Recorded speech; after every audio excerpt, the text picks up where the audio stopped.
Hello there everyone, welcome back to another video about the One Piece card game. Today I'm going to be talking about the OP03 pre-release tournament as a bit of preamble for why you should listen to me. I took my own advice and I won 3 pre-releases for OP02, so I do hope that I will be able to help you guys go and win some sweet prizing. What prizing can you stand to win? Well, let's go ahead and take a look.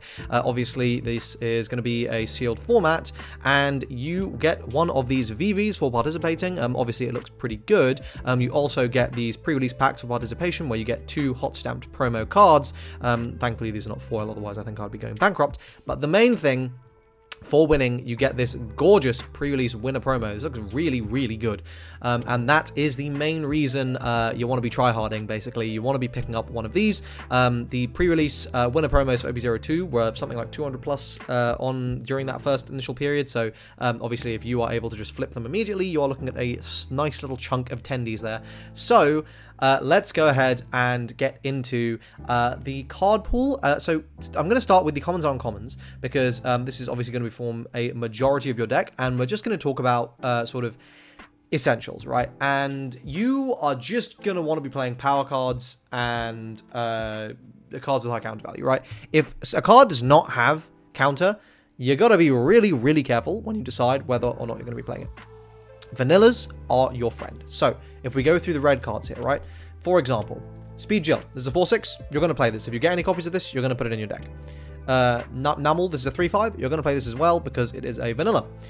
Buggy, arguably worth playing. This one's going to depend on how many events you get and how often you are to hit this.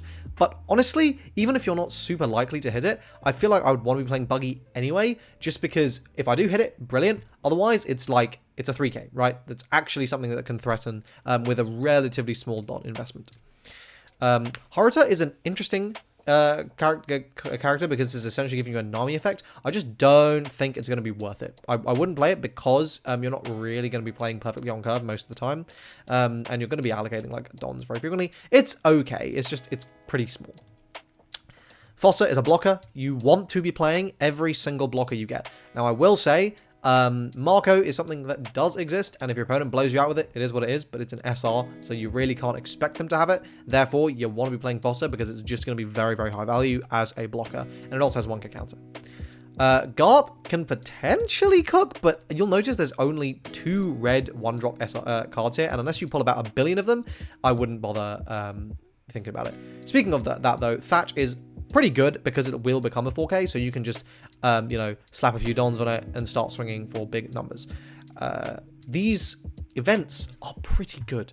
So this being able to flexibly give minus 4k is very, very powerful. I would want to be playing this card because it's going to let me remove my opponent's units and contest their board, and just once you win board in this pre-release format, it's kind of over. The only downside is you need to be playing a Whitebeard Pirates leader, which means you kind of have to play Ace, and I don't think Ace is particularly good in this pre-release format, so unless your pulls are very conducive to take advantage of that, I wouldn't bother. Fury Doll, though, this is fine. It's just, like, it's a 4k counter event, so you're probably going to play it because you do need the defense. The trigger is something that could potentially be quite annoying, and if you decide to play Katakuri, this is something you can potentially stack. Okay, moving into green, some power cards here. Pearl, there's a blocker, you want to be playing Pearl. Buggy is a 3/5, it doesn't have counter, but the fact that it plays around slash attribute characters and leaders might actually be relevant, depending on what people are playing. It is a 3/5 as well, and for that reason, honestly, I do think Buggy is probably worth playing. Hachan is a 2k counter, you are playing every copy of this that you get. This is a 2/4 vanilla, probably not worth playing, but at a pinch, you can. Most of these are not going to be worth seeing any play here. This is another blocker in Carne. You, again, want to be playing this. It's 3 costs. It's getting to be on the slightly expensive end, but again, like, you just want your blockers. Again, same with Boodle. This is another blocker, which you just want to be playing. You just, like, having access to these blockers is just so, so powerful. Any Sanji's Pilaf you get are just going into your deck 100% of the time. This card is going to be super good. If you get multiple of these, oh man, you're going to be cooking. Potentially these counters might also see play. Like this potentially being a 4k. Like, yes, you got to discard a card, but you know, it's a 4k for one, which is potentially worth it. Looking over into purple, this is a 2K. You definitely want to be playing this. And honestly, purple might be giving you a lot of your top end. If we look at the kind of cards you have access to here, right? You get a card with Banish. You get a card that that gives you Dawn if your opponent clears it. You get a card that sorry, this one's never going to go off. I'm looking for the... Oh, it's a different rarity, right. Anyway, you also have another blocker here in Zambe. This is like another one of these you can be playing. And you have another blocker in Chimney and Gombe. So you can see there's a large number of blockers in this pre-release pool. And I think you want to be using every single one of them. Here, Mina Zebra, this has Banish built in on a decently sized body. I think you probably want to be playing this. And this is okay. It's a 3/5. Like, at a pinch, you can. If we look into black, black is going to be giving us a huge... Oh, also worth saying, Top Knot is potentially scary. This is 2 Don and a Don -1 to bot deck a 4 cost. That's potentially pretty damn good. So, just worth, oh, sorry, this is Don -2, not Don -1. I don't know why it says Don -1 on this. But yeah, this is worth playing as a potential removal because you will see a lot of 4 and 3 cost units. If we look into black, there's some powerful vanillas here, right? We've got a 4/6. You want to be playing this. Every Jabra you get is going in. 5/7s are so good. They are very sticky, very annoying, and very high pressure. You want to be playing every single one of these that you get. Fugaro is the best blocker in the game, so any one of these you want to be playing as well. And we got another 3/5 in Neuro. So a good suite of vanillas here that you're going to have access to. I would not bother with stuff like Airdoor and Soap Sheep.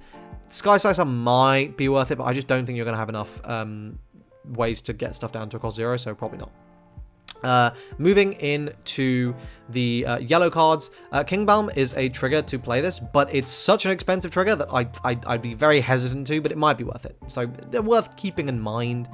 If we look here, we've got another 4/6 vanilla here, so you want to be playing this as well. We've got another blocker here in Charlotte Galette. Potentially playing Shirahoshi, but it's a bit iffy. Obviously, it's a very powerful effect, but yeah, a bit of a sticky one. This card, every single one of these you get is just going to be nuts. This is a 5k counter for 2. This is super high value. Every single one of these you get, you want to be playing. And then potentially cards like Thunderbolt might also be quite useful. Obviously, they can be bricky, but just hard removing a 5 cost is just very, very good. So that is the commons and uncommons. You can see there's a good suite of them. I think I probably missed a 2k counter or two while I was going through. Nope, yellow doesn't have any 2k counters on the uncommon or common level. Black doesn't either. So there's a very, very limited number of 2k counters, but a very large quantity of blockers at this rarity. Let's move on to rares and super rares and see what we are cooking here.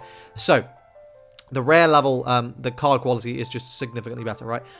So Ezo, obviously, if you get a large number of White Pirates, this ends up being good. Honestly, even if you get a couple, if this just pluses into, like, another thing, like, it's just worth playing, honestly. Teach. This is potentially very, very good. It's going to depend on the number of red characters you get, but being able to hit huge numbers with this card, I think means you're probably going to want to be playing it, and you're probably going to want to at least make it work if you can. If you get a Marco, you play the Marco. This card's nuts.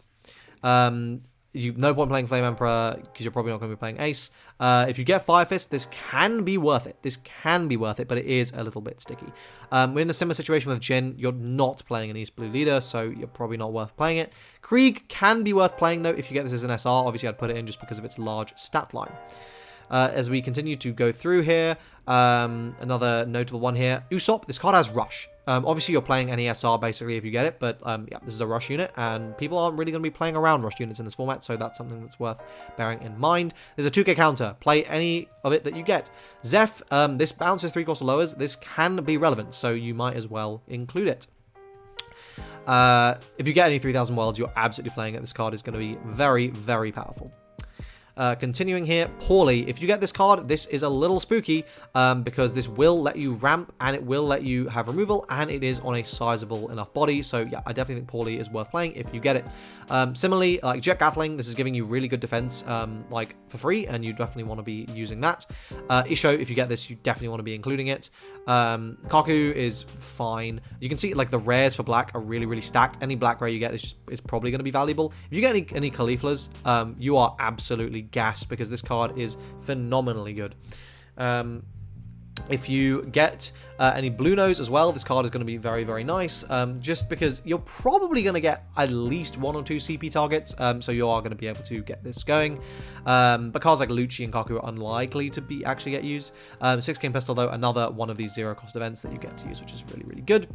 Sanji's a 2K counter, you want to be playing it. If you get any of these in yellow, you're just going to be happy, right? If you get Sanji to 2K counter, if you get Stroyson to 2K counter, if you get Buzzcut Mochi, it's probably doing some removal. If you get Smoothie or Perospero or Cracker, they're going to play themselves.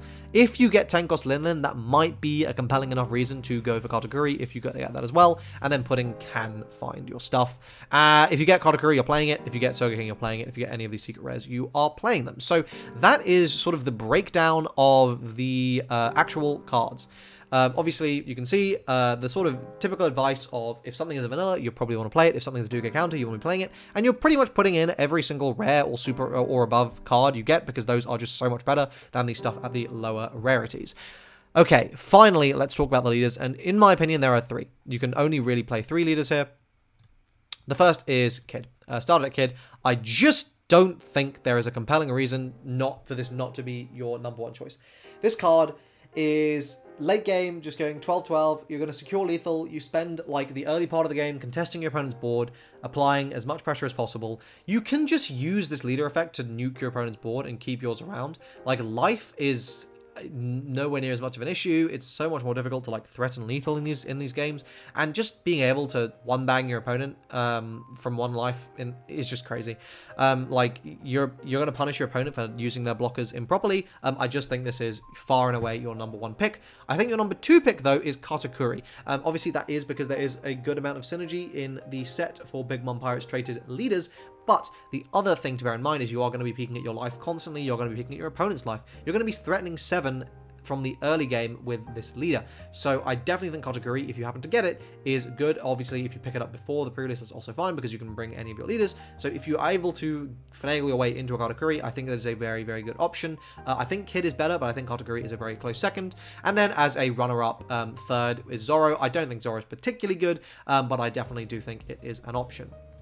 So that is my breakdown on how you can do well at your pre-release. As I say, I won 3 of mine by following my own advice, so I really do recommend that you guys do the same, and let me know how it goes in the comment section down below. If you are interested in competitively focused One Piece card game content, subscribe to the channel and check out my Patreon. I have a deck guide for OP03 Ace on there up at the moment, and more will be coming. So subscribe and check out the Patreon to be notified when those do come out. Like the video if you did enjoy it. Once again, thank you so much for watching, and I hope to see you guys in the next video or over on the Patreon. Cheers.